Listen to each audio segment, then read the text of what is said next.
J'ai ici dans les documents la couverture de la thèse de Pierre Sablière.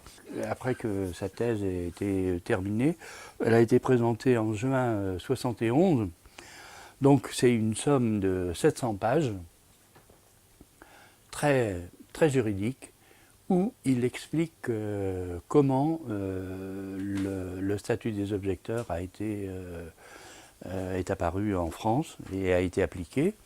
C'était d'ailleurs un grand lecteur de la lettre des objecteurs. Quand on voit les bas de page où il cite, il lisait la lettre des objecteurs depuis le début jusqu'à la fin.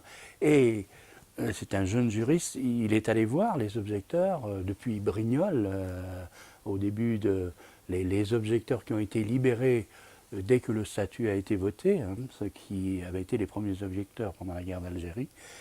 Donc il est allé sur le terrain. C'est une thèse qui est bien sûr une mine. Hein, là on y trouve tout. Et qui se termine de manière assez incroyable. Et au bout des 700 pages, voilà ce qu'écrit ce juriste. L'objection de conscience est une contestation permanente, une quête perpétuelle, une recherche toujours plus exigeante.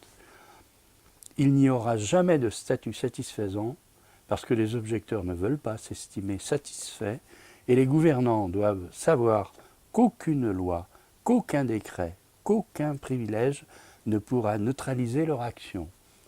L'objection de conscience est par essence révolutionnaire et la révolution ne s'enferme pas dans un statut.